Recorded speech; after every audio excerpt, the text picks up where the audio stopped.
Nahirapan nga pala kami nakaraan sa paghawak ng spear gun kasi yung isang kamay ay may hawak na flashlight. Kaya ito nag-improvise kami. Pumutol kami ng exterior ng gulong and then inattach namin yung flashlights para i-fix lang siya sa ulo at maging available yung isang kamay. Kumain na rin nga pala kami ng hapunan bago bumaba and may dala tayong vitamins para mamaya sa paghahon. And after that, nag-proceed na kami dito sa kailaliman ng mundo at unang lubog pa lang ay nakita agad natin itong singsingan na may kasamang lapo at ito yung mga sumunod na nangyari.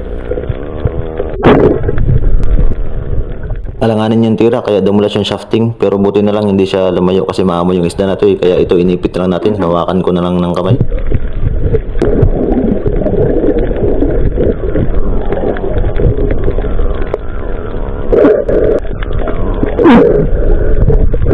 Next target isdang silay, malapit na kasi kami sa breaker pero bago kami bumaba nadaanan namin ito.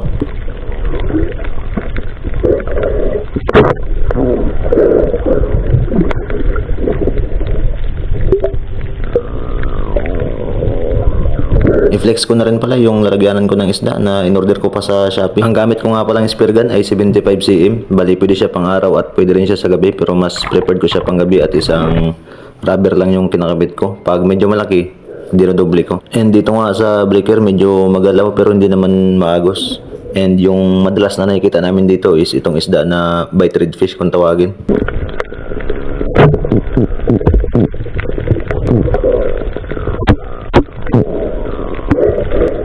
Mababaw lang yung spot na to, approximately nasa 5 feet lang. Medyo malalim lang tignan kasi madilim yung camera.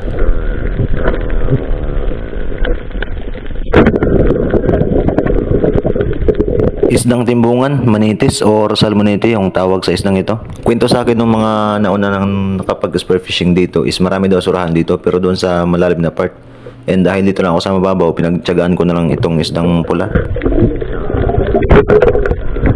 Habang wala pa tayong nakikitang surahan or ibang isda na medyo malaki-laki, ito lang muna yung pagtyagaan natin. Masarap din naman to sa pang-ihaw or pang-paksiw.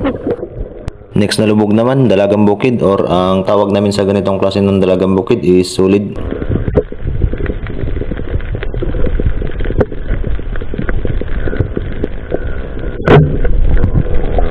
Di ko na hinabol, nag-proceed na lang ako sa kabila. Buti na lang, dito meron din siyang kasama.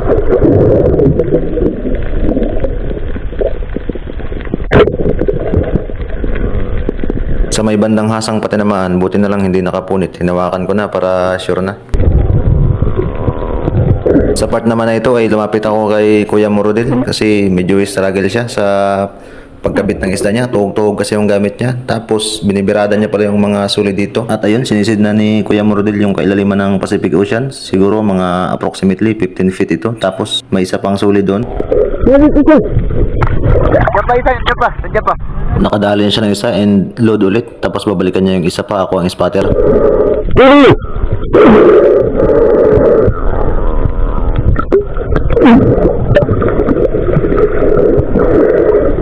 Binisik lang yung 15 feet. Nagkapi pa sa ilalim.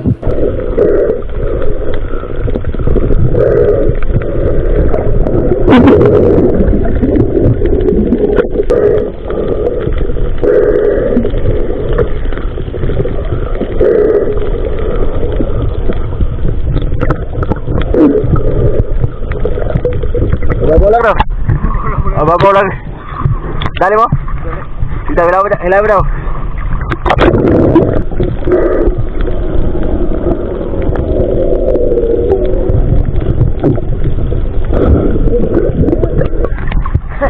Go. Taso. This time naman ay may nakita akong pusit kaya inon ko yung signal light ko. Pagka pusit kasi yung titirahin ko is nagsisignal light talaga ako para hindi siya makalis. Iwan ko lang sa iba kung gagana. Basta ito yung nakasanayan ko na turo doon sa amin.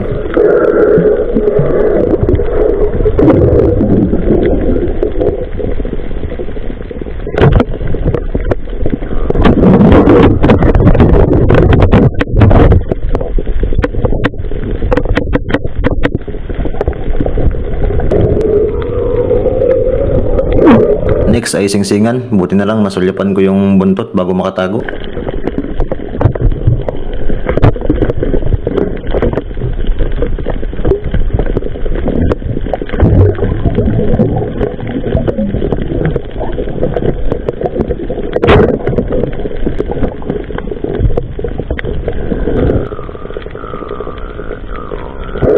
And then ito, pauwi na kami. Ito nga pala yung huli ni Kuya Morodel. Tapos ito naman yung sa akin. Bali, nauna kami umahon ni MJ's dad. Tapos inantay na lang namin si Rodel at saka si Paul. Go na guys. Grabe. Puno na naman oh. Lah, may mayo. Kunin ko lang tikulan. Takbin ko naman doon. And yun, habang inaantay namin sila is kukunin ko muna yung vitamins natin. Doon ko kasi nilagay sa dulo. Yung sa binabaan namin. Dito kasi medyo malayo-layo. Kaya takbuhin ko na lang.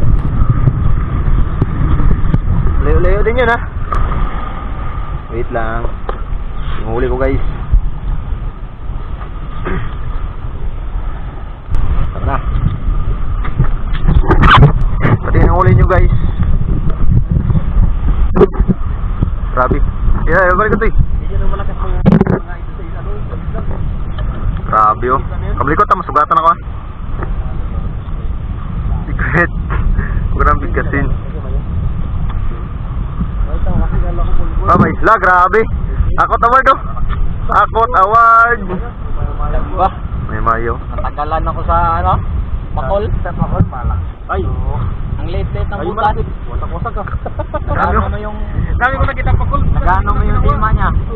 Kunin ko na lang to. Ayun ako kung sabat ko eh. Nagkuha ni Kroko eh. Nagkuha. And ito na nga yung mga huli namin lahat. Pinagsama-sama na namin. Merong maya-maya, pusit, tapos baga-baga, manitis, sulid. Ayun yung sulid oh. Tapos ito naman mga surahan.